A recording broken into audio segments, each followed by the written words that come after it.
नमस्कार, मैं हूं जल्पा क्षत्रिय और आप देख रहे हो के न्यूज नेशनल। फटकार पर फटकार। प्रश्न हो रहा है कि आखिरकार क्या कर रही है सरकार। राज्य सरकार की जो कोरोना को कम करने के लिए कुछ खास कदम न ले पाई, और फिर होना क्या था। रूपाणी सरकार को मिली हाईकोर्ट की फटकार। दरअसल गुजरात में कोरोना बेकाबू होता दिख रहा है और मामलों में भी जबरदस्त तेजी देखने को मिल रही है। स्थिति इतनी खराब है कि अस्पतालों में बेड और ऑक्सीजन की किल्लत हो गई है। इस संकट के बीच राज्य सरकार पर कोरोना के असल आंकड़े छिपाने का आरोप लगा है। कहा जा रहा है कि राज्य में हो रही असल मौतों को दबाया जा रहा है। अब इस मुद्दे पर गुजरात हाईकोर्ट की तरफ से सरकार को फटकार लगाने के साथ साथ नसीहत भी दी गई है। आदेश में गुजरात हाईकोर्ट ने इस बात पर जोर दिया है कि अगर सरकार की तरफ से कोरोना के असल आंकड़े छिपाए जा रहे हैं तो इससे जनता का सरकार के प्रति विश्वास कम होगा और घबराहट का भी माहौल बनेगा। आदेश में कहा गया है, असल तस्वीर छिपाने से किसी का कोई फायदा नहीं होने वाला है। असल आंकड़ों को छिपाने की वजह से लोगों में डर पैदा होगा, विश्वास कम होगा और बड़े स्तर पर घबराहट देखने को मिलेगी। तो वही हाईकोर्ट की तरफ से यहां तक कह दिया गया है कि असल तस्वीर का खुलासा करने से लोगों में जागरूकता आएगी और वे कोरोना प्रोटोकॉल का और सख्ती से पालन कर पाएंगे। इसके अलावा गुजरात हाईकोर्ट ने कहा कि राज्य सरकार के निर्देश के बाद कोई भी महानगर पालिका अपनी मनमानी नहीं कर सकता। कोई भी मनपा अपनी ओर से कुछ नहीं कर सकती। हाईकोर्ट ने 108 की नीति को लेकर उठाए गए मुद्दे पर यह बात कही थी। राज्य सरकार और अहमदाबाद महानगर पालिका की ओर से कहा गया कि 108 एम्बुलेंस के अलावा अन्य एम्बुलेंस व वाहनों से आने वाले मरीजों को अस्पताल में भर्ती नहीं किए जाने का निर्णय वापस ले लिया गया है। हाईकोर्ट ने इस निर्णय पर नाराजगी जताते हुए कहा था कि कैसे सिर्फ 108 एम्बुलेंस से आने वालों को ही अस्पताल में भर्ती किया जा सकता है। इसके अलावा उन्होंने सरकार से सवाल किया कि कोरोना टेस्ट की संख्या कम क्यों है। न्यायाधीश ने कहा, प्रदेश में जब आरटीपीसीआर टेस्टिंग मशीन बढ़ाई गई है तो फिर टेस्टिंग की संख्या क्यों कम हो रही है। बीते 23 अप्रैल को जो टेस्टिंग की संख्या 1 लाख से ऊपर थी वो 2 मई को घटकर 1,37,000 ही क्यों रह गई। क्यों? अब इस सब चीजों से आप अंदाजा लगा सकते हो कि सरकार कोरोना के मामलों में बड़ी बेजवाबदारीपूर्ण काम कर रही है। लेकिन क्या हाईकोर्ट की फटकार के बाद भी सरकार सुधरेगी? प्रश्न तो काफी सारे हैं और यही हमारा आज का मुद्दा है कि रूपाणी सरकार को हाईकोर्ट ने जो फटकार लगाई है तो अब क्या कुछ सुधारे देखने को मिलेंगे या फिर जहां थे वहीं हम रह जाएंगे। तो इसी चर्चा में भाग लेने के लिए हमारे साथ जुड़ चुके हैं राजनीतिक विश्लेषक के तौर पर प्रकाश कापड़िया हमारे साथ जुड़े हुए हैं। उसके अलावा पारस जोशी जो कि कांग्रेस से है वो हमारे साथ जुड़ चुके हैं। भाजपा की ओर से दीपक जोशी हमारे साथ जुड़ चुके हैं। आप सभी का स्वागत है के न्यूज में। दीपक जी, आपसे शुरुआत करते हैं। क्या कहना चाहोगे जब गुजरात सरकार को हाईकोर्ट ने कुछ सुझाव भी दिए, कुछ नसीहत भी दी और कुछ फटकार भी लगाई? मैडम देखिए, पहले से जब भी ये पीआईएल स्टार्ट हुई है तब से अब तक जी एक भी फटकार सरकार ने दी नहीं है। फटकार शब्द आप निकाल दो। मैंने पहले आपको पर सुन रहा फटकार था। को नहीं दीपक जी, फटकार को फटकार ही कहा जाता है। क्यों सरकार स्टेप नहीं ले पाई और गुजरात हाईकोर्ट को सुझाव देने पड़ रहे? तो सरकार किस बात की, उसे फटकार ही कहते हैं अच्छे शब्दों में। आप मुझे शब्द मत समझाइए, आप अपना क्वाट रखिए। मैडम आप पेशन मत घुमाइए, आप एंकर हो, आप सुनने की ताकत रखो। पर आप मुझे किस शब्द का प्रयोग करना है आप बोलिए ना। मैं आपको बोल रही हूँ कि आप ये बोलिए। मैं आपको बोल रही हूँ, मैंने आपको सवाल पूछा, आप अपना जवाब दीजिए। आप मुझे मत सिखाइए, आप अपना जवाब दीजिए, आप अपना वोट रखिए। नहीं देखिए मैडम, हम सबको सिखाएंगे। आप गलत करते हो तो आपको भी सिखाएंगे। अरे आप हमें मत सिखाओ, आप पत्रकार को सवाल नहीं सिखा सकते। आप मुझे ऐसा नहीं बोल सकते, आप ये नहीं ये बोलिए। सुनने की ताकत रख रहे, आप मुझे मत सिखाइए। मैंने आपको सीधा सवाल किया, आप सीधा अपना जवाब दे सकते हो, पर आप मुझे ऐसा नहीं बोल सकते कि सबसे पहले आप ये शब्द निकालिए। 5 मिनट के लिए 5 मिनट के लिए आप जवाब दीजिए, पर मुझे ना समझाए मुझे क्या बोलना है। पहले तो मैडम ईगो छोड़ दो। एंकरिंग में ईगो नहीं चाहिए, तटस्थता चाहिए। आपको भाई मेरी तटस्थता है, आपको भी वो एक्सेप्ट करना चाहिए। अगर आपको फटकार मिली है तो मिली है। नहीं नहीं, आप बोलते हो फटकार, मैं बोलता हूँ फटकार नहीं मिली, तो आप क्यों इंटरप्रिटेशन करते हो? आप मैंने क्यों आपको किसी की बोला वजह नसीहत बोलते भी हो? दी गई, सुझाव भी दिए गए और फटकार भी मिली, हाँ मैंने तीनों शब्द का हाँ, प्रयोग मैंने किया। आप मैंने पहली मैंने बात, आप क्या फटकार, जवाब देंगे? आप मानने के लिए तैयार नहीं हूं, इतना मैडम सब आप कुछ बोले हो रखते, गया। आप बोलिए मैडम, आप बोले रखते, चलो। हाँ कोई बात नहीं, आपको नहीं देना है जवाब, मैं आगे बढ़ती हूँ। प्रकाश जी, आपका क्या कहना है? यहाँ पर मैं फिर से वही सवाल दोहरा रही हूँ कि हाईकोर्ट ने जिस तरीके से गुजरात सरकार को नसीहत दी, कुछ सुझाव दिए और फटकार भी लगाई है, आपका क्या कहना है? यहाँ पर लोग मर रहे हैं, गुजरात हाईकोर्ट को जब बीच में बोलना पड़ा। जी इसमें ऐसा है कि गुजरात हाईकोर्ट है, वो एक न्याय मंदिर है। तो जी न्याय मंदिर के भगवान जो बोलते हैं उसका आदर करना चाहिए, ऐसा मेरा मानना है। यदि वो फटकार भी लगाते हैं, कुछ भी बोलते हैं, जैसे शाम रख बोला दिल्ली हाईकोर्ट के जज ने कि सरकार इस तरह से जो हरियाणा प्रदेश में अपना मुंह छुपाएगी तो उससे कोई बच जाने वाली नहीं है। जी वो जो कोर्ट बोला है, कोर्ट एक न्याय मंदिर है और हम सब तो उसके हरी भक्त हैं। जी और न्याय मंदिर के भगवान कभी गलत नहीं बोलते हैं, ऐसा प्रजा मानती है। अभी जी कई बार ऐसा देखा है कि राजनीतिक पार्टियां जो है लास्ट 20-25 साल से, कांग्रेस हो चाहे भाजपा हो, वो न्याय तंत्र पे कंट्रोल करने का बना रहे हैं, लेकिन प्रजा उसको स्वीकार नहीं करेगी, ऐसा मेरा मानना है। जी तो अभी क्या है, उसको शब्दों की जी मारामारी नहीं करनी चाहिए। जैसा मैं दीपक जी से भी बात करता हूँ, जी उनसे भी कहता हूँ कि कोर्ट जो है कुछ भी बोल सकती है। कोर्ट को जो है अब शाम रुख में कहा सरकार को, तो उसका मतलब वो शाम रुख थोड़ी हो जाए। वो जो एक एग्जाम्पल देने के तो फटकार शब्द बोला, वो कोर्ट के लिए सही शब्द है और सरकार को ये भी सुनने की ताकत रखनी चाहिए, जी ऐसा मेरा अभिप्राय है। जी बिल्कुल। जलपा जी। जी जी बिल्कुल। पारस जी, मैं आपकी ओर आना चाहूंगी। मेरा सवाल फिर से वही है कि जिस तरह गुजरात सरकार को हाईकोर्ट ने फटकार भी लगाई, नसीहत भी दी, कुछ सुझाव भी दिए, अब आगे क्या?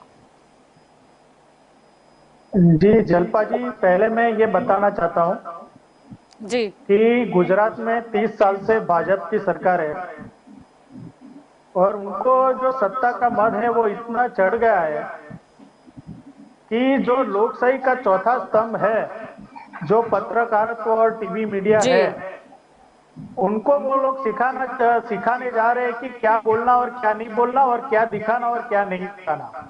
जी ये लोग को ये समझ में नहीं आता कि मीडिया एक निष्पक्ष पक्ष है और वो लोकशाही का चौथा स्तंभ है, आप उसको सिखाने मत जाइए।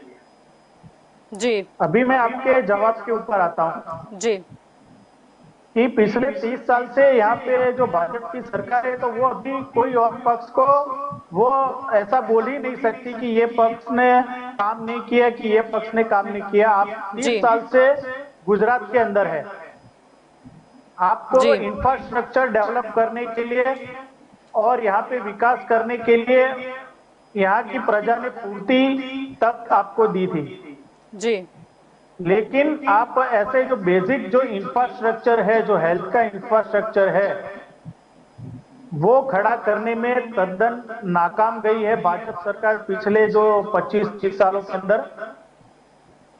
और इनको जो वो जो है कि बड़े बड़े उत्सव में खर्चे किए हुए उन्होंने, वाइब्रेंट गुजरात में खर्चे करते हैं, मूर्तियां बनाने में खर्चे किए हुए हैं, उत्सव मनाने में खर्चे किए, लेकिन कभी उन्होंने अस्पताल नहीं बनाए ना, या कोई ऐसे कोई मेडिकल कॉलेज के लिए या कोई नर्सिंग स्टाफ के लिए कोई कदम उठाए हैं। जी आप पूछे इतने सालों से देखेंगे कि गुजरात में सिविल हॉस्पिटल है जो पूरे एशिया में फर्स्ट नंबर में आती है, वो कांग्रेस ने बनाई है। बीएस हॉस्पिटल जो है वो कांग्रेस ने बनाई है, एलजी हॉस्पिटल है वो कांग्रेस ने बनाई है।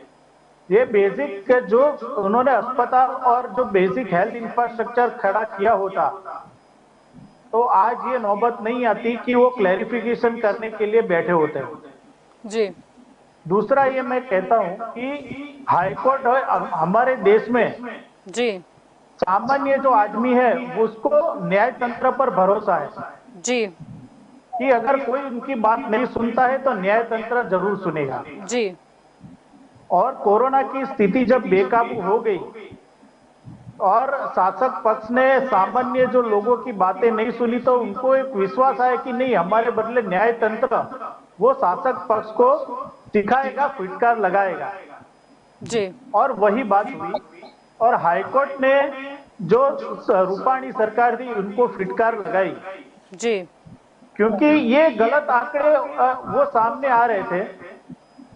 क्योंकि मैं पिछली बार भी एक टीवी मीडिया में बैठा था, वहां पे जी। जो एंकर चिल्ला चिल्ला के बोल रही थी, भाई आपके यहाँ के स्मशान के आंकड़े हम खुद बाहर बैठ के डाउन हम लोग नोंद रहे हैं कि जी। भाई मृत्यु के आंकड़े ज्यादा है, तो वो बोल रहे नहीं, मृत्यु के आंकड़े इतने ज्यादा नहीं है, सिर्फ 4 से 5 है। और वो एंकर बोल रही थी 160 है। जी तो यहाँ पे तद्दन विपरीत परिस्थिति, आपने जो बोला वो सच बोला है जी कि सरकार को जो सामने जो स्थिति रखनी चाहिए वो सही स्थिति रखनी चाहिए, जी कि जिससे लोगों को एक्चुअल सिचुएशन क्या है उसका पता चले और लोग जी। घबराए नहीं।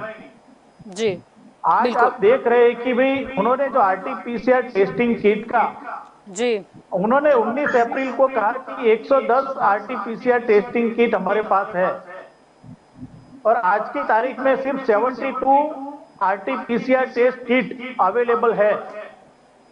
तो हाईकोर्ट ने ये फिटकार लगाई, तो फिर 19 अप्रैल को सौगंधनामे में आपने साइन क्यों किया कि हमारे पास 110 आरटीपीसीआर टेस्टिंग किट है? इसका मतलब है कि आपने गलत इंफॉर्मेशन हाईकोर्ट को दी है।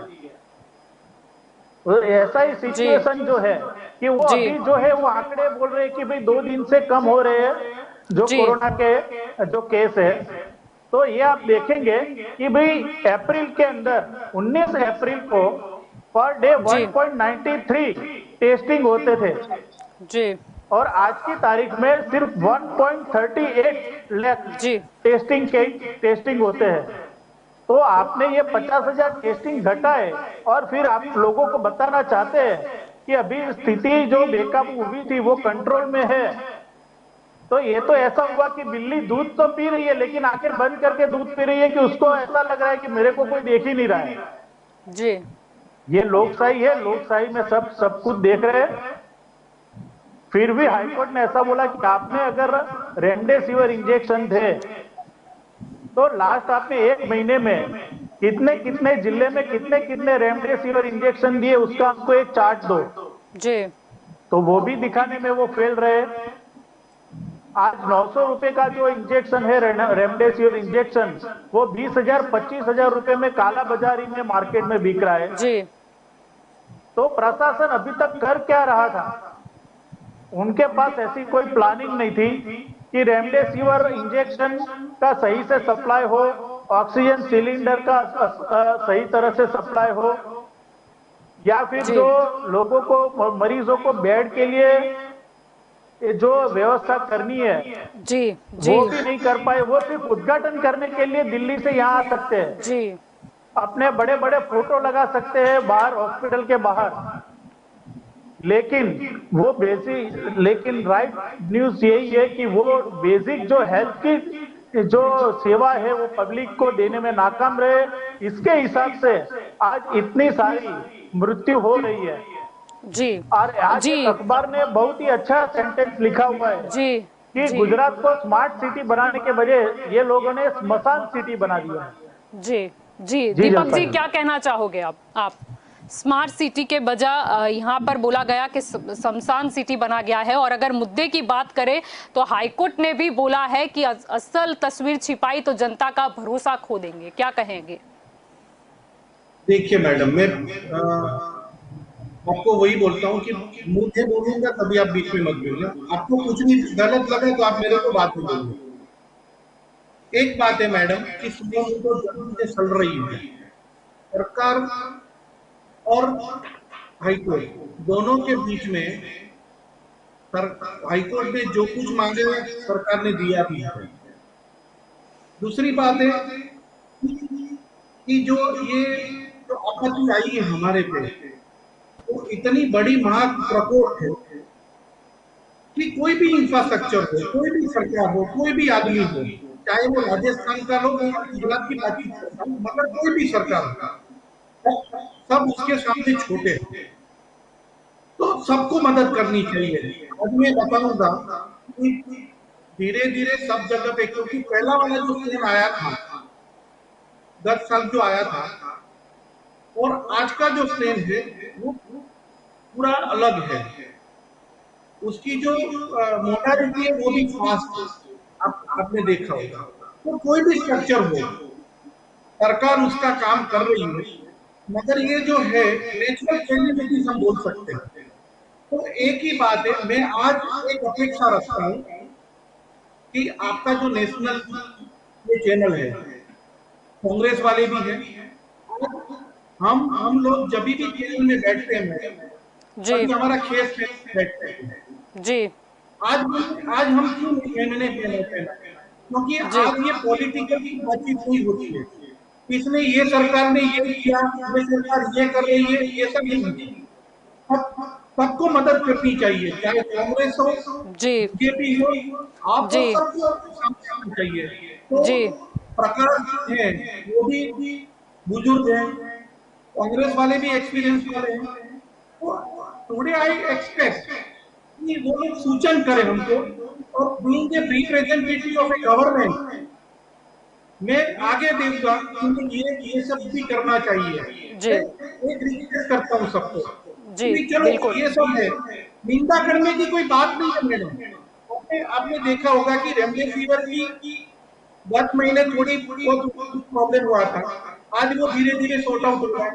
ऑक्सीजन का भी प्रॉब्लम सॉल्व हो रहा है। तो हम सब बुजुर्ग के पास डिबेट में आ रहे हैं, वो सब जी विद्वान होते हैं और प्रजा भी उनको सुनने के लिए बैठती है।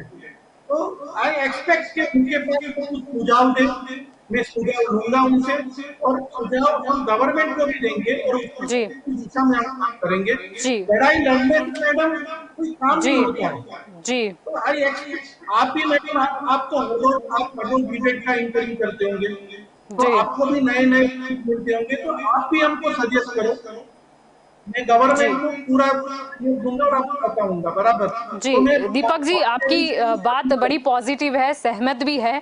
इसका एक और तरीका हो जाता है, आपकी ये जो शब्द है उसको तो मैं भी उसका भी आवकार्य मैं करती हूँ, लेकिन सरकार को भी कहीं ना कहीं सर्वपक्षीय जो दल की बैठक है वो बुलानी चाहिए। सारे पक्ष की एक बैठक हो जाए तो आप जो बोल रहे हैं वो बहुत इजी गोइंग हो जाएगी प्रोसेस। सही बात है मैडम, वो भी सही बात है, मगर उसके लिए पहले मैं क्या बोल रहा हूँ कि कोई किसी सरकार की निंदा नहीं करनी चाहिए, वो लोग सुझाव दे। आज आज एक पॉलिटिकल बातचीत की चर्चा नहीं कर रहे हूँ कि राहुल जी ने क्या बोला, मगर मैं एक बोल रहा हूँ आपको कि राहुल जी ने बोला कि आप हिसाब दो हमको। आप हिसाब का क्यों मांग रहे हो? आप दोनों में आपकी आप फीस कर रहे हो, आप इसके अंदर मदद करो, आप ये बात करो तो प्रजा को होगा। मगर अभी तक मैडम आपने सुना होगा कि सब लोग निंदा करते हैं कि हमने ये नहीं किया, ये नहीं किया। ये करना चाहिए, वो किसी को ही नहीं देता है। सुझाव भी मिलते ही है, सही बात है दीपक जी, आपकी सुझाव भी मिलती है, लेकिन क्या काम है कि पत्रकार हो या विपक्ष हो, उनका काम होता है कि ये कमी रह गई देखो ये, यानी जैसे कि आपने भी नहीं आपने भी कई सालों तक विपक्ष का रोल जो है, चलो गुजरात की बात नहीं कर रहे, गुजरात में तो काफी साल हो गए, अगर केंद्र की बात करें तो आप भी विपक्ष में रहे हो, तब हमने भी देखा है कि वो पेट्रोल डीजल की बढ़ती हुई कीमतों पे क्या होता था, वो महंगाई पे क्या होता था, यानी कहीं ना कहीं वो विपक्ष का भी एक रोल ही है बोलना। पर आपने जो बोला है सुझाव भी आते ही है, और आप जो बोलो कि एक सर्वदलीय बैठक हो जाए तो वहीं पे बहुत, यानी ये इजी गोइंग हो जाएगा, यानी सभी के लिए ये हो जाएगा कि नहीं हम एकजुट हो गया है। मैडम मैं क्या बोल रहा हूँ कि पेट्रोल डीजल की जो बातचीत है और ये जो है नेचुरल कैलेमिटीज वाली जो हम बोल रहे हैं वो दोनों अलग है। पेट्रोल डीजल वाली जो बात है इसमें तो सबका सहयोग चाहिए, अकेली सरकार या तो अकेला में कुछ नहीं कर सकता। जी तो आज जी मैं बोल रहा हूँ कि मैडम आप सबको, सब प्रकाश जी भी बुजुर्ग हैं, कांग्रेस के जो पारस जी हैं वो भी लर्नेड पर्सन है, तो मैं उनसे एक एक्सपेक्ट करूंगा कि वो लोग कुछ सुझाव दे, मैं गवर्नमेंट को रिप्रेजेंटेटिव ऑफ गवर्नमेंट मैं उनको सब सुझाव दूंगा मैडम। जी जी जी प्रकाश जी, मैं अब आपकी ओर आना चाहूंगी। यहाँ पर बात हो रही थी एक टेस्टिंग की संख्या जिस तरीके से मतलब कम कर दी गई, आपको क्या लगता है कि मतलब आंखें बंद कर देने से क्या रात हो जाएगी? मतलब टेस्टिंग को कितना बढ़ावा मिलना चाहिए और किस हिसाब से अगर हम टेस्टिंग में भी आगे जाते हैं, जैसे कि पहले बोला जाता था कि टेस्टिंग, ट्रेसिंग और ट्रीटमेंट, पर वो 3 T को कहीं ना कहीं टाटा हो गया हो वैसा दिखाई दे रहा है। आपको क्या लगता है कि हमको ये जो ट्रेसिंग है, ट्रीटमेंट है और टेस्टिंग, सबसे पहले उस पर कितना भार देना चाहिए और उसकी रफ्तार कितनी बढ़ानी होगी? देखो, जिस तरह गुजरात की जनसंख्या है जी उस हिसाब से टेस्टिंग नहीं हो रहा है, ये बात तो अभी स्वीकार कर लिया है और प्रजा भी समझती है। और न्याय और 100 वोटों हाईकोर्ट ने किया या PIL हुई, इसका मतलब क्या है कि कुछ न कुछ सरकार जो है प्रजा का हित करने में निष्फल रही है, ऐसा 100% साबित होता है। अच्छा, जो मीडिया है वो भी एक समाज का, प्रजा का और राजकीय पार्टी का दर्पण है। वो दर्पण कभी झूठ नहीं बोलता है, ये भी समझना चाहिए। जो शासक पक्ष हो या विपक्ष हो, दोनों को मैं बोलता हूँ कि इस समय जो पोजीशन का निर्माण हुआ है जी उसमें ऐसा है कि कोर्ट ने जो मद्रास हाईकोर्ट, दिल्ली हाईकोर्ट, जी इलाहाबाद हाईकोर्ट, गुजरात हाईकोर्ट, तो जी जो भी ये मुख्य हाईकोर्टों ने जो भी आदेश दिए हैं, जी उसका ऐसा लग रहा है कि 20 साल पहले जो कोर्टों का आदेश का पालन होता था भी नहीं हो रहा है। और जो सरकार, कोर्ट जो निर्देश देती है तो जी सरकार अमल करने में निष्फल रही है। ऐसा स्पष्ट रूप से मैं दीपक जी से भी कहूंगा कि सरकार को बोले कि भाई जो कोर्ट में उसका आदर करना चाहिए और अमल भी करना चाहिए। इम्प्लीमेशन नहीं होने के कारण ये समस्या ज्यादा पैदा हो रही जी है कि ये पक्ष दोनों है, कांग्रेस हो जी चाहे भाजपा हो, लेकिन ये लोग समझते हैं कि मैंने केस हमारा देना है, या कांग्रेस वाले बोले हम कांग्रेस का रक्षण है। दोनों पार्टियों को मैं सूचन करता हूँ कि जी प्रजा का हित, पब्लिक इंटरेस्ट, न्याय का हित पहले देखना चाहिए, उसके बाद ही शासक बनते हैं। वो पहले शासक नहीं बनते, पहले उनको काम करना पड़ता है। फिर जी कुर्सी पे बैठने के बाद परिवर्तन आया है। आजादी के बाद जो प्रजा की परिस्थिति है वो दिन प्रतिदिन आजादी के बाद की गुलामी का अनुभव हो रहा है। अभी ऐसा प्रजा मानती है लेकिन बोलती नहीं है। लेकिन प्रजा में लोक चर्चा है जी वो यही है कि આપણે તો હવે ગુજરાતીમાં કહેવત છે કે ભાઈ કે अभी जो पोजीशन है आजादी है ना, पहला गुलामी सारी है। तो ऐसी पोजीशन का निर्माण हुआ है तो उसको सुधार करना शासक पक्ष का भी काम है, जी प्रजा का भी काम है, सामाजिक संस्थाओं का भी काम है, मीडिया का भी काम है। जो दीपक जी ने बताया वो बात सही है, लेकिन जी ये सर्वदलीय बैठक क्यों नहीं बुलाते हैं? कुछ कुछ ईगो प्रॉब्लम है, कुछ पॉलिटिक्स में जो राजकीय क्षेत्र में जो चीज को इग्नोर करना चाहिए वो नहीं जी करते हैं और उसको पकड़ के बैठ जाते हैं कि ये हमारा है तो हमारा ही रहेगा, अपनी बात ही सुनी जाएगी, मतलब उससे प्रजा को नुकसान हो। जी लेकिन जो अभी परिस्थिति का निर्माण हुआ है उसके लिए सरकार जिम्मेवार है। उनकी बात सही है कि कुदरती आपत्ति है, इसके पहले भूकंप भी आया है, साइक्लोन आया है, जी सुनामी आई हुई है, तो कुदरती आपत्ति हर एक सरकार में आई है। लेकिन उसको कैसे निपटना अच्छी तरह से प्रजा के हित में, जब प्रजा का हित होगा तो राष्ट्र का हित होगा। अब जी सरकार कितनी जगह पर ये आरोग्य के क्षेत्र में गुजरात में और शैक्षणिक क्षेत्र में निष्फल रही है, ये बात सही है। कोर्ट में भी कई पिटीशन हो गई है इस बारे में। जी डॉक्टरों ने क्या किया मैं आपको बताऊं, गए साल जी जब ये कोरोना हुआ तब डॉक्टरों ने 18 लाख का पैकेज, 15 लाख का पैकेज बना दिया था। कितनी हॉस्पिटलों में हमने भी सरकार का ध्यान तोड़ा, राजीव गुप्ता साहब बाद में आए, उनका भी ध्यान खींचा था हमने। जी तो ये ड्यूटी सरकार की रहती है कि भाई हमारे इधर चोरी कौन करके जा रहा है, क्या होता है, ये डुप्लीकेट इंजेक्शन बन गए या जो भी है 5,000 इंजेक्शन सूरत चले गए। तो जी मैंने कोर्ट को भी लिखा है, हाई कोर्ट को भी, पब्लिक इंटरेस्ट में कि भाई तुम justice is delay, justice is deny, अगर लंबी मुदत देते हो तो उसके बाद न्याय मिलने में प्रक्रिया डिले होती है। तो कोर्ट को भी ये ध्यान रखना चाहिए कि न्याय जो है हमें मुदत नियर पीरियड की देनी चाहिए। मैटर सेंसिटिव होवे, जी सीरियस होवे तो उसको पहले ध्यान देना चाहिए। लेकिन अभी कोर्ट भी क्या है, कई जगह पर ऐसा जी हो गया है कि पॉलिटिकल पावर पे चलती है, ऐसा प्रजा में एक भ्रम पैदा हुआ है या सत्य है मालूम नहीं है लेकिन ये छाप दूर करनी पड़ेगी। यदि सरकार जो है वो कोर्ट का आदेश नहीं मानेगी तो एक टाइम ऐसा आएगा 5 साल के अंदर कि जी प्रजा भी कोर्ट का आदेश नहीं मानेगी, ऐसा निर्माण हो सकता है। जी, तो सरकार जो है गलत मैसेज जा वो सकता है। एक गलत मैसेज जा सकता है, इसलिए सरकार को इम्प्लीमेशन करना चाहिए जिससे ये परिस्थिति का निर्माण नहीं होगा। तो प्रजा भी जो है यथा राजा तथा प्रजा, तो प्रजा जी देखेगी कि सरकार क्या करती है, हम भी ऐसा ही करेंगे। इतना जी टैक्स सरकार देती है चाहे कांग्रेस की या भाजपा की, लेकिन इतना पैसा व्यय नहीं होता है। जैसे राजीव गांधी ने एक बार कहा था कि 1 रुपया सरकारी तिजोरी में से जाता है तो 12 पैसा जी बेनिफिशियरी तक पहुंचता है। तो ये इनके शासन में कितना पहुंचता है वो हम मालूम नहीं है, लेकिन प्रजा सोचती है कि इतना फंड दिया तो जी उसके बाद भी जो बेनिफिट प्रजा को उसमें मिलना चाहिए जी वो नहीं मिल रहा है। उसका कुछ न कुछ रास्ता मिलकर के सर्वपक्षीय दलों को मिलकर के करना चाहिए, ऐसा जी मेरा बिल्कुल, सुझाव है। जी बिल्कुल। पारस जी, यहाँ पर जो चर्चा हो रही थी उस हिसाब से देखा जाए तो हाईकोर्ट ने भी फिर से एक बार बोल रहा था कि कोर्ट की भी नहीं सुन रही सरकार, तो इसीलिए शायद गुजरात में कोरोना मामलों की सुनामी आई हुई है। यानी सुझाव तो मिले ही है, लेकिन अगर उसका इम्प्लीमेंटेशन नहीं होता या सुधार नहीं होता जिसकी वजह से कोरोना बढ़ता चला गया।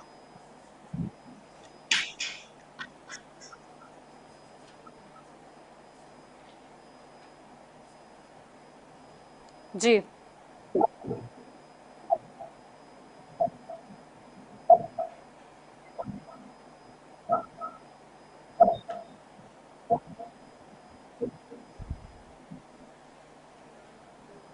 जी, लगता है कि किसी तकनीकी खामी की वजह से हम उनकी आवाज नहीं सुन पा रहे हैं। दीपक जी, मैं अब आपकी ओर आती हूँ।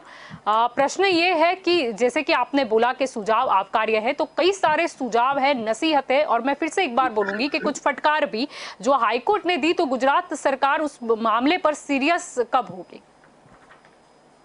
मैडम देखिए, पहले से जो डिबेट स्टार्ट हुई वहां से वो कंट्रोवर्सी और फटकार की शब्द में आ रहे हैं।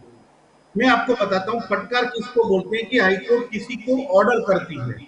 हाईकोर्ट ने पहले दिन से उसका तो सुझाव दिए हैं कि आप ये करो, क्योंकि हाईकोर्ट है no power to interfere in administration.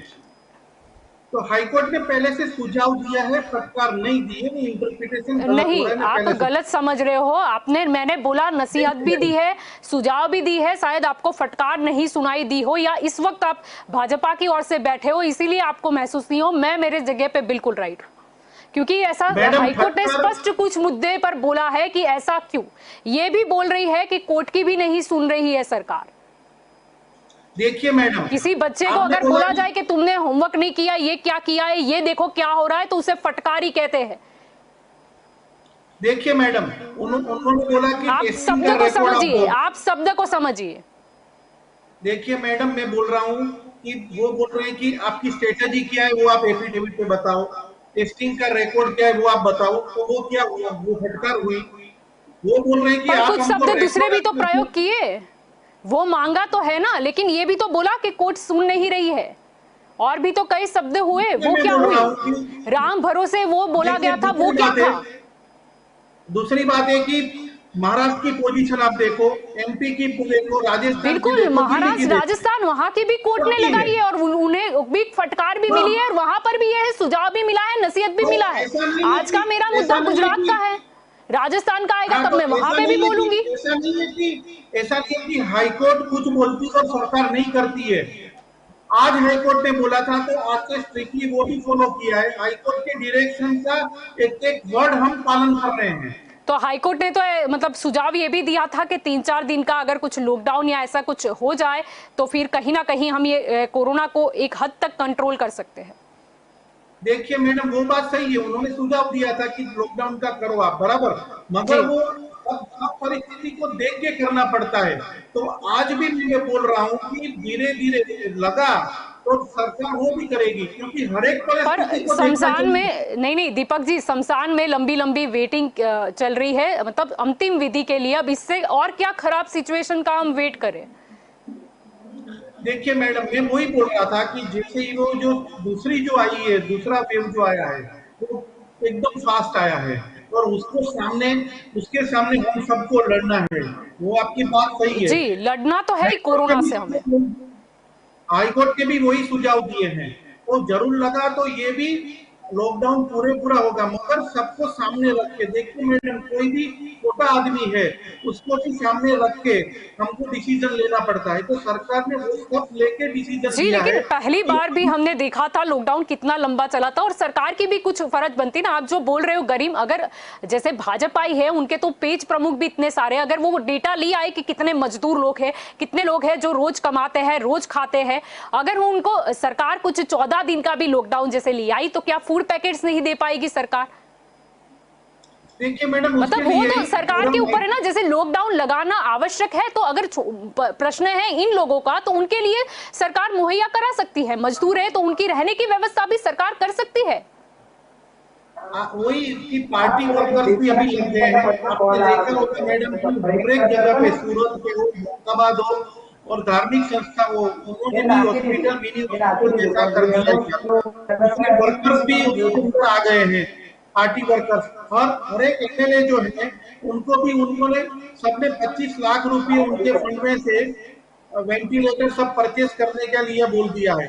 तो पूरी जो व्यवस्था है, पूरा अभी पूरी एक डिसाइड एक जो युद्ध की धोरण से कब हमने जी काम करना चालू कर दिया है मैडम। जी तो ऐसा नहीं है, मगर हर एक का सहयोग चाहिए। आपका सुझाव सही है कि सर्वदलीय पक्ष की बैठक भी बुलानी चाहिए और उसके जी, अंदर भी सुझाव क्योंकि लेने यहाँ पर ये मसला ही खत्म हो जाएगा। जैसे अगर कुछ विस्तार की बात करें तो शायद आम आदमी पार्टी के कॉर्पोरेटर होंगे, कुछ में भाजपा के होंगे, कहीं कांग्रेस के भी होंगे, कहीं एमएलए की बात करें तो दूसरी किसी पार्टी के होंगे, भाजपा के भी होंगे, तो सबको एकजुट आना ही पड़ेगा।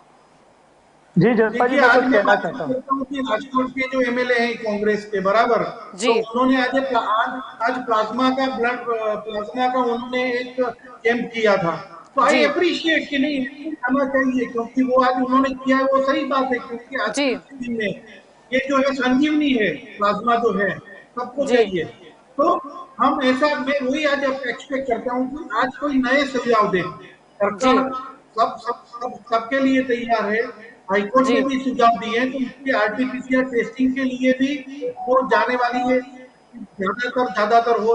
इसकी चेन तोड़ने के लिए भी सरकार पूरा सोच रही है, जो लॉकडाउन का आप जो बोल रहे हो, मगर सब जी परिस्थिति को सामने रखते वो ये डिसीजन लेना पड़ता है मैडम। जी बिल्कुल। प्रकाश जी, मैं आपकी ओर आना चाहूंगी। प्रकाश जी, यहाँ पर प्रश्न ये है कि सरकार ने ये भी बोला था कि आपके पास पर्याप्त वैक्सीन है क्या? यानी वैक्सीन का भी जो प्रश्न है वो हाईकोर्ट की तरफ से पूछा गया था सरकार को। आपका क्या मानना है वैक्सीन पर? वैक्सीन जो है वो एक्चुअली क्या हुआ कि जब पहले लॉकडाउन वेदांत हुआ क्या है? उस टाइम पे सरकार को व्यवस्था करनी चाहिए। जैसे दूसरे देशों में क्या हुआ कि वैक्सीन लग भी गई, कितने देशों में आगे बढ़ चुके हैं, अपने पीछे रहे अपना देश, ये निश्चित बात है। अब उसके अंदर क्या वैक्सीन खरीदने में इनकी कंपनियां ज्यादा आ गई, कुछ हरीफाई उनकी हुई, तो क्या हुआ वो सरकार जानती है क्या हुआ है। लेकिन एक चीज है कि जैसे जी विदेशों में भी लॉकडाउन हुआ, तो लॉकडाउन किया, लेकिन जो गरीब आदमी थे या अमीर आदमी थे, सबको सरकार ने 4 बार पैसा जमा कराया है, क्योंकि तो सरकार के पास रिजर्व फंड था। हमारे इधर आर्थिक स्थिति ऐसी है कि जो विदेशी बैंक है और जो अपने फंड बैंक है, उन्होंने रिजर्व बैंक को भी बोला है कि रिजर्व फंड यूज नहीं होना चाहिए। अब सरकार के पास रिजर्व फंड ही नहीं होगा तो सरकार यूज कैसे करेगी? जी इससे जो मजदूर लोग, जो जोशी जी ने बताया कि मजदूर लोगों को जाना पड़ा, गरीब लोगों पे पुलिस लाठीचार्ज हुआ, पुलिस की मार सहनी पड़ी। ये सब गरीब आदमी क्यों सहन करे हमारे देश में? ऐसे हम गुलाम थोड़े ही है कि जी गरीबों पे पुलिस लाठी चला सकती है या मजदूरों को बोले इधर से चले जाओ, और भागा दौड़ी में इतने लोगों की मृत्यु हो गए, उसकी जिम्मेवार सरकार है। और कोर्ट भी ऐसा बोलती है कि ये हत्या का मामला दर्ज होना चाहिए, लेकिन कोर्ट भी बोलती है लेकिन करती नहीं है, ये बात हकीकत है। तो एक बार वो करेगी, उसको जब भी लगेगा कोर्ट को इम्प्लीमेशन हो जाएगा, ये बात निश्चित है। देखो पहले भी कितने राजकीय लोगों ने गलत काम किए, ऐसा भी है, उस प्रजा को नुकसान पहुंचाया है। अब ये वैक्सीन के बारे में जो जी कभी वैक्सीन कम है, 2 दिन का स्टॉक है या 4 दिन का है, ये तो सरकार को पहले से व्यवस्था करनी चाहिए। क्योंकि पीएम फंड में, केयर फंड में इतना पैसा पहले आया, तो वो सब पैसा था तो सरकार को व्यवस्था करनी चाहिए थी पहले। दूसरे देशों में भी हुई है, उधर हर एक को सरकार की जिम्मेदारी रहती है, उधर नागरिकों की वैल्यू है। हमारे इधर भी ऐसी परिस्थिति है, जी लेकिन नागरिकों की कीमत होनी चाहिए ये हम मानते हैं। और जिधर सिटीजन्स वैल्यू नहीं होगी, उधर सिटीजन्स का आने एक ही होगा। जो छोटे दुकानदार है, छोटे व्यापारी है, जी उनको भी लॉकडाउन का सामना करना पड़ता है, तो उनको उनके सामने कुछ फंड मिलना चाहिए। उनको नुकसान पड़ा है या जो भी कुदरती आपत्ति में सहयोग सरकार का भी चाहिए, उद्योगपति ने भी दिया है, जी मीडिया के वर्ग ने भी दिया है, लेकिन गरीब वर्ग मारा नहीं जाना चाहिए। हमारे इधर गरीब वर्ग मारा गया, वो बहुत बड़े दुख की बात जी बिल्कुल से दीपक जी, यहाँ पर जब बात हो रही है कि आरोग्य की सुविधा में हम कहाँ पर पीछे रह गए, एक बात हम कर रहे थे आत्मनिर्भर की, और जो वैक्सीन ढूंढी गई गर्व तो सबने लिया, लेकिन ऑक्सीजन और वेंटिलेटर और दूसरे बेड्स की जो समस्या देखी गई, सही में बहुत ही खराब सिचुएशन थी वो, जो लोगों को बाहर हॉस्पिटल के बाहर दम तोड़ना पड़ा। नहीं, मैंने वही बोला था कि सबके साथ ही ये करना पड़ेगा, क्योंकि जो नेचुरल कैलेमिटीज आई है जी मैडम, मगर जी ये जो कांग्रेस के प्रवक्ता ने जो बोला है, उन्होंने बोला कि हमने सीएम को बोला है कि ये तो जरूरत जी पड़ेगी तो हम उनकी मदद लेंगे, बराबर। जब भी उन्होंने सुझाव दिया है, मैंने अभी भी बोला जी कि एमएलए ने जो काम किया है वो सही किया है कांग्रेस के, बराबर। जी बाकी जो उन्होंने केंद्र सरकार पे जो आरोप किए, तो मैं बोल रहा हूँ कि 70 साल से तो वो कांग्रेस, वो तो सत्ता पे थे, उन्होंने क्या किया, कौन सी हॉस्पिटल बनवाई। सब बोलते हैं कि ऐसा किया ऐसा किया, मैंने बोला अभी पॉलिटिकल निंदा करने की कोई बात ही नहीं है। अभी आप जो कुछ कर रहे हो बोलो ना। आप अभी जो खाली आप दिल्ली में सुझाव दे एम्स रहे जो हो, बनाई थी, जहां पे आपके जो गृह प्रधान अमित शाह जी ने जो सारवार ली थी, वो एम्स जो बनाई है वो कांग्रेस ने ही बनाई थी। वो प्रजा के पैसे से बनाई है, कांग्रेस ने नहीं बनाई है। हाँ, तो आपने तो प्रजा के पैसे से आपको गुजरात में एक भी करोड़ रुपए हॉस्पिटल बनाई हो तो दिखाओ। आपने प्रजा के पैसे से गुजरात में कौन सी हॉस्पिटल बनाई, दिखाओ 30 सालों के अंदर। पहले मेरी बात सुनो, पहले मेरी बात सुनो। हमने चिदम्बरम और कनुमोदी नहीं पैदा किए हैं भ्रष्टाचार में, वो सब आपने पैदा किए हैं। राजीव गांधी बोल रहे थे जी जी भ्रष्टाचारी आपकी सरकार थी। जी जी भाई हमारे आपको साथ कोरोना जी के अंदर, जी जी आपको कोरोना यहाँ के अंदर जी थाली यहाँ पर बजाने मुद्दे और पर लोगों को बात बजाने नहीं से नहीं कुछ यहाँ आता पर नहीं है। मुद्दे पर बात की जाए हमारे साथ। जी जी प्रकाश जी, मैं आपकी और फिर लौटूंगी। प्रकाश जी आपकी और मैं आना चाहूंगी। जी जी प्रकाश जी मैं आपकी ओर आना चाहूंगी। प्रकाश जी मैं आपकी ओर आना चाहूंगी। किरीट जी मैं आपकी ओर दोबारा आऊंगी। प्रकाश जी, मेरा प्रश्न आपसे यही है कि यहाँ पर जब आरोग्य की सुविधा की बात चल रही है, हमने जिस तरीके से देखा गया कि लंबी लाइनें भी लगी, कहीं व्यवस्था भी हुई। पहले ये नियम लाया गया कि 108 से आएंगे तो ही मरीज को एडमिट किया जाएगा, उसके बाद उस नियम को सुधारा गया, टोकन सिस्टम लाया गया, लेकिन वो भी इतना असरकारक नहीं हुआ, क्योंकि कई लोगों को तो टोकन लेने के बावजूद भी वापस लौटना पड़ा, और उसमें भी कहीं ना कहीं कुछ झोलमाल हो रहे थे। ऐसी भी सोशल मीडिया में जो वीडियोस है वो वायरल भी हुए थे। प्रकाश जी, आपका क्या कहना है कि किस तरीके से आयोजन होना चाहिए? ये आयोजन जो है एकदम व्यवस्थित होना चाहिए, और सरकार ने को चुन के भेजा है प्रजा ने, तो प्रजा उससे ऐसा ही आशा रखती है कि सरकार का वहीवट बराबर हो। जैसे अभी पारस जी ने बताया कि कोबरा में एक गरीब इलाका है कोबरा, अब उधर जी जो है इस तरह से लाइन लगी कि वैक्सीन है नहीं है। वैक्सीन मुफ्त में देने के लिए नरेंद्र मोदी साहब ने पश्चिम बंगाल में चुनाव से पहले कहा था कि प्राइवेट सेक्टर होवे, हॉस्पिटल होवे या सरकारी हॉस्पिटल होवे, उनको मुफ्त में हम आएंगे तो मुफ्त में दे देंगे। लेकिन वैक्सीन मैं ऐसा चाहता हूँ कि हमारे देश की जनता है 130 करोड़ जो है, सबके लिए न्याय एक जैसा होना चाहिए। ऐसा नहीं है कि महाराष्ट्र में राज्य सरकार दूसरे की है और राजस्थान में दूसरे की है, या पहले भी ऐसी परिस्थिति का निर्माण हुआ था कि राज्य सरकार, केंद्र में जब कांग्रेस सरकार थी तो राज्य सरकार कहीं भाजपा की थी तो उनकी तरफ से भी कुछ ऐसा वर्तन जी किया जाता था द्वेष बुद्धि पूर्वक का, वो नहीं होना चाहिए। वो होने से ये परिस्थिति का निर्माण हुआ है। और जो पुलिस का उपयोग है, बल का उपयोग, जैसे पारस जी ने बताया, वो इस बार ज्यादा हो रहा है। जैसे पश्चिम बंगाल में बोलो या 2002 का गुजरात याद करो, तो वो भी जो है रात धर्म की बात आई थी। जी तो अभी फिर पुलिस का उपयोग जो है बल का प्रयोग कम करे, उससे अच्छा प्रशासन दूसरा नहीं हो सकता। तो बल का प्रयोग करना पड़े, जैसे उन्होंने बताया लाठीचार्ज पुलिस करती है, ये जी करती है, टीयर के कुछ भी होता है, तो समझने का प्रशासन निष्फल है। अच्छा, कोर्ट में बार बार जाना पड़े तो भी प्रशासन निष्फल है, उसकी निशानी है ये।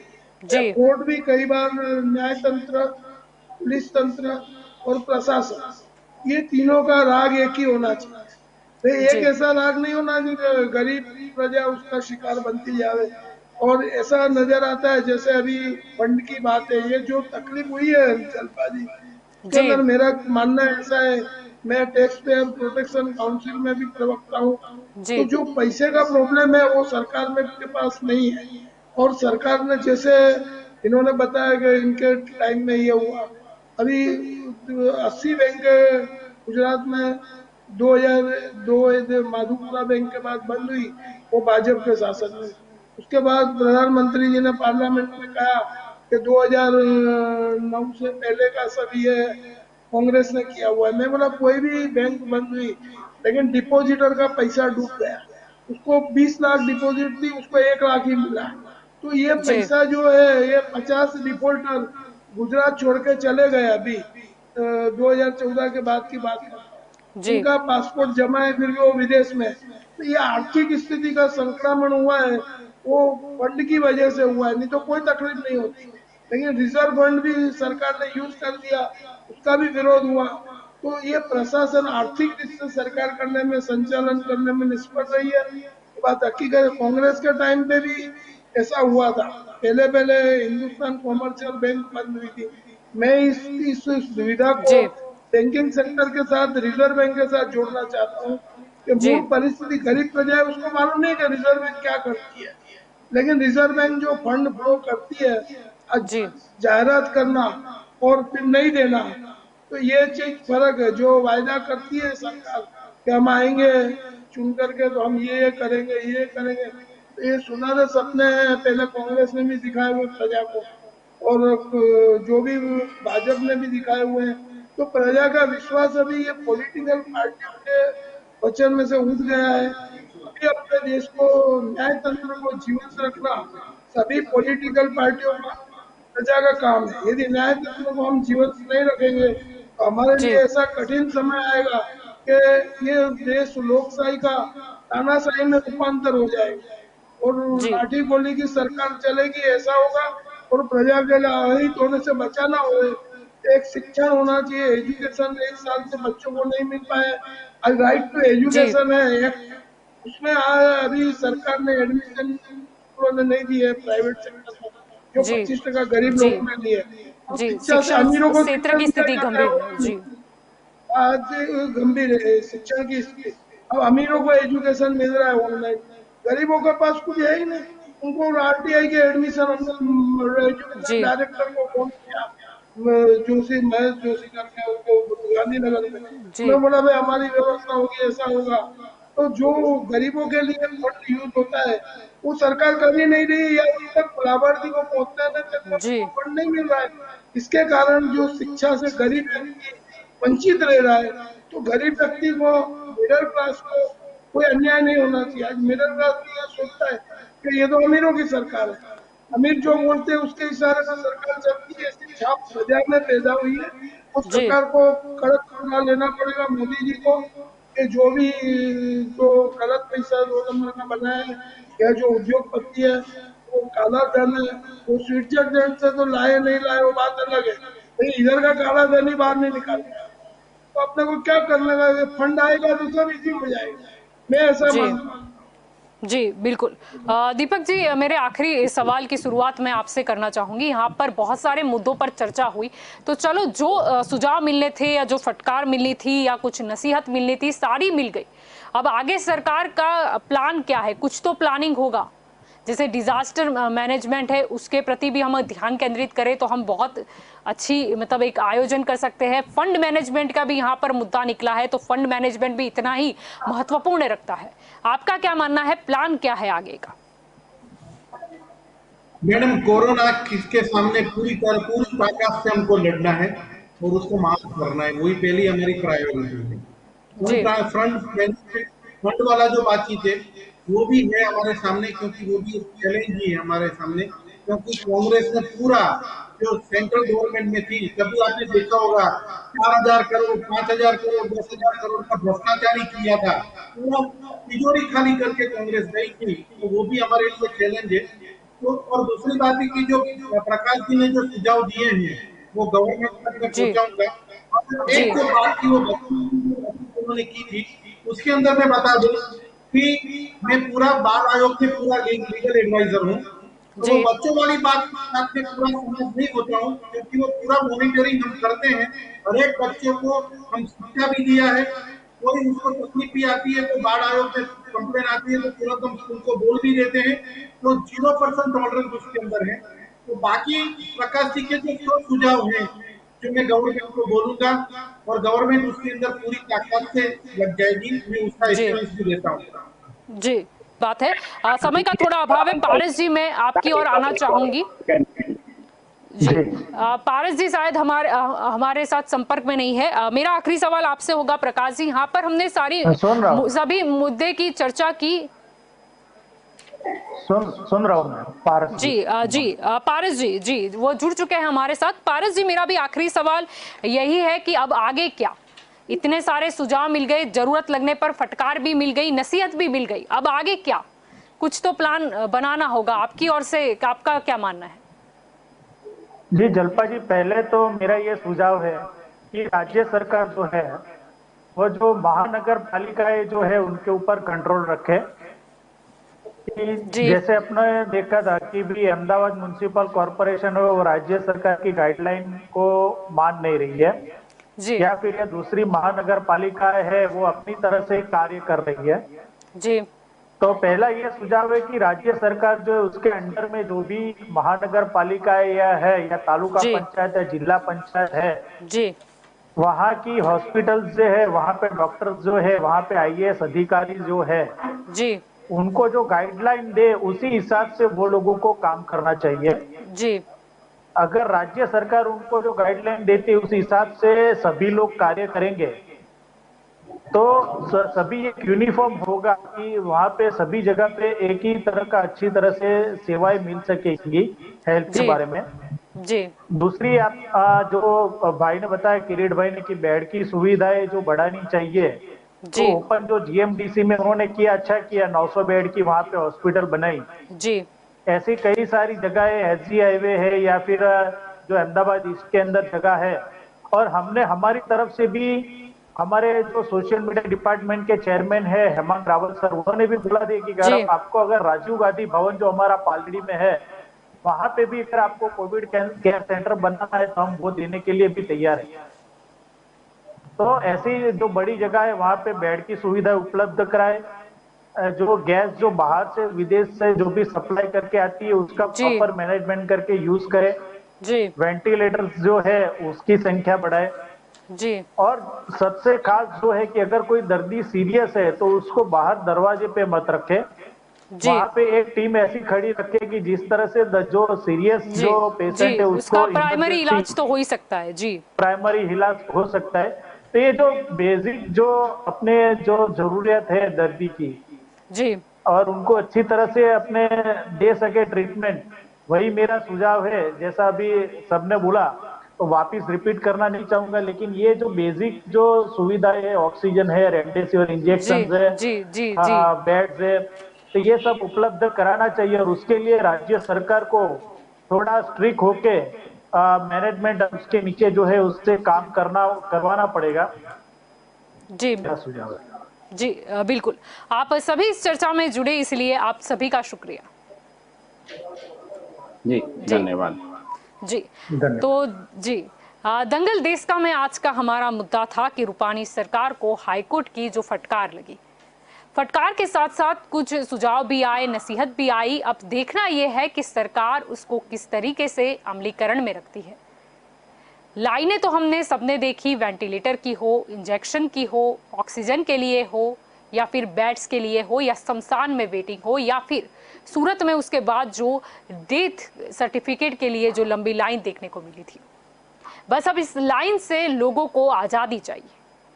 हाईकोर्ट ने भी कुछ सुझाव दिए हैं कि महानगर जो पालिका है वो अपनी मनमानी नहीं कर सकती। सरकार को भी स्पष्ट बोल दिया है कि आप कोर्ट की बात क्यों नहीं सुन रहे। उसकी वजह से ये जो कोरोना की मामलों की सुनामी है वो आ गई है। ये भी कहा कि जो वास्तविक परिस्थिति है वो सरकार को लोगों को बतानी चाहिए, यानी कि आंकड़े जो है वो उसका वास्तविक चित्र जनता के सामने सरकार को रखना चाहिए, ताकि जनता भी जागरूक होगी और कोरोना की गाइडलाइन फॉलो करेगी। क्योंकि अभी जिस तरीके के आंक हम देखते हैं तो कहीं ना कहीं लोग सोचते हैं कि इतने कोई गंभीर आंकड़े नहीं है तो शायद हम मास्क नहीं पहने तो चलेगा, हम 2 गज की दूरी ना रखे तो चलेगा, ठीक है काम नहीं है फिर भी टहलने निकल गए। लेकिन अगर सरकार वास्तविक चित्र जो है वो पेश करेगा, ये भी बोला गया है था हाईकोर्ट द्वारा कि जो मौत का आंकड़ा है वो भी आप स्पष्ट कीजिए, यानी कि सरकार को अब सोचना होगा, हर जो आंकड़े हैं वो स्पष्ट रूप से प्रस्तुत करने होंगे, क्योंकि जनता का हक है सही माहिती उन्हें प्राप्त हो।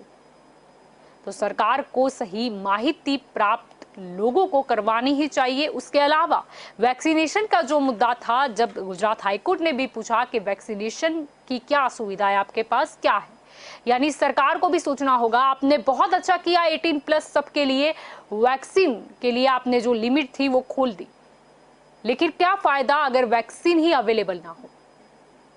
वैक्सीन से बोला गया था कि हम कोरोना को जो है वो मात दे सकते हैं, क्योंकि कोरोना अगर होता भी है वैक्सीन लेने के बाद तो बहुत जल्दी रिकवरी आ जाती है। तो सोचना होगा, सरकार को आयोजन करना होगा। यहां पर कमी रह जाती है आयोजन में। यहां पर सिर्फ और सिर्फ ये नहीं सोचना चाहिए कि हमने ये बोला था इसलिए ऐसे ही होगा। जो दूसरे सुझाव है उसको भी स्वीकारना होगा, और गुजरात हाईकोर्ट कुछ बोल रही है तो उसे भी फॉलो करना होगा। तो दंगल देश का में अभी बस इतना ही। ज्यादा जानकारी के लिए आप जुड़े रहे के न्यूज़ के साथ। नमस्कार।